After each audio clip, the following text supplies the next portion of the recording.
ഇവക്കിതെന്ത് പറ്റി? വൈക, എന്താ നിനക്ക് പറ്റിയേ? എനിക്കോ?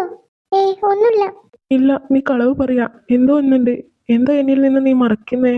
ഒന്നുമില്ലാന്ന് പറഞ്ഞില്ലേ വാവേ. അരുണേട്ടാ? അയ്യേ, കരയല്ലേ. എന്താ പ്രശ്നം? എന്ത് പറ്റി നിനക്ക്? അത് പിന്നെ ഇന്ന് ഓഫീസിലൊരു സംഭവം ഉണ്ടായി. എന്ത്? ആരെങ്കിലും നിന്നെ വഴക്ക് പറഞ്ഞോ? അതൊന്നുമില്ല. എന്നെ ആരും വഴക്ക് പറയാനാ? പിന്നിപ്പോ എന്താ പ്രശ്നം? അത് പിന്നെ പറ.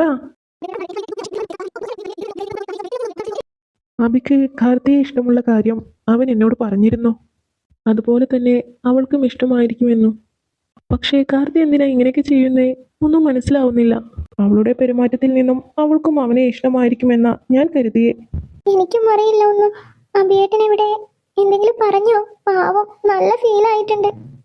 ഇല്ല, കുറച്ചു മുമ്പ് ഞാൻ വിളിച്ചു നോക്കിയിരുന്നു. ഫോൺ സ്വിച്ച് ഓഫ് ആണ്.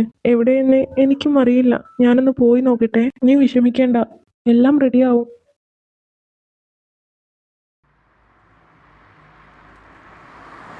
അല്ലെങ്കിലും ഞാനല്ലേ പൊട്ടൻ. അവൾക്ക് എന്നെ ഇഷ്ടമായിരിക്കുമെന്ന് വെറുതെ കരുതി. പക്ഷേ അടിക്കേണ്ടിയിരുന്നില്ല. വേദനിച്ചോ ആവോ പെട്ടെന്നുള്ള ദേഷ്യത്തിൽ. ഡാ അബി, നീ എന്താടാ ഇവിടെ? അത് ഞാൻ നിന്നോട് അങ്ങോട്ടല്ലേ ചോദിക്കണ്ടേ? നീ എന്താ ഇവിടെ? ഡാ, നീ വൈകോട് പറഞ്ഞിട്ടാണോ വന്നത്? അല്ലെങ്കിൽ അവൾ എന്നെ വിളിച്ച് ചീത്ത പറയും. അല്ലെങ്കിലും പണ്ട് മുതലേ സ്വന്തം വേദനകളെ മറിച്ചു പിടിച്ചുകൊണ്ട് ചിരിക്കാൻ അവനെ കഴിഞ്ഞേ താൻ പോലും ഉണ്ടായിട്ടുള്ളൂ. ആരെങ്കിലും മൂഡ് ഓഫ് ആയി ഇരുന്നാൽ തന്നെ അവന് വെറുപ്പിച്ച് കളിയാക്കിക്കൊണ്ട് ചിരിപ്പിക്കാൻ ശ്രമിക്കും. കൺമുന്നിൽ തന്റെ പെറ്റമ്മ കത്തിയെരിയുന്നത് കണ്ടിട്ട് പൊട്ടിക്കരയുന്ന അച്ഛനെ സമാധാനിപ്പിച്ച ആ 10 വയസ്സുകാരൻ ഇന്നും അവനൊരു മാറ്റവുമില്ല. എന്താടാ നീ എന്നെ ഇങ്ങനെ നോക്കി നിൽക്കുന്നേ? അത്രക്ക് മൊഞ്ചാണ് എന്നെ കാണാൻ?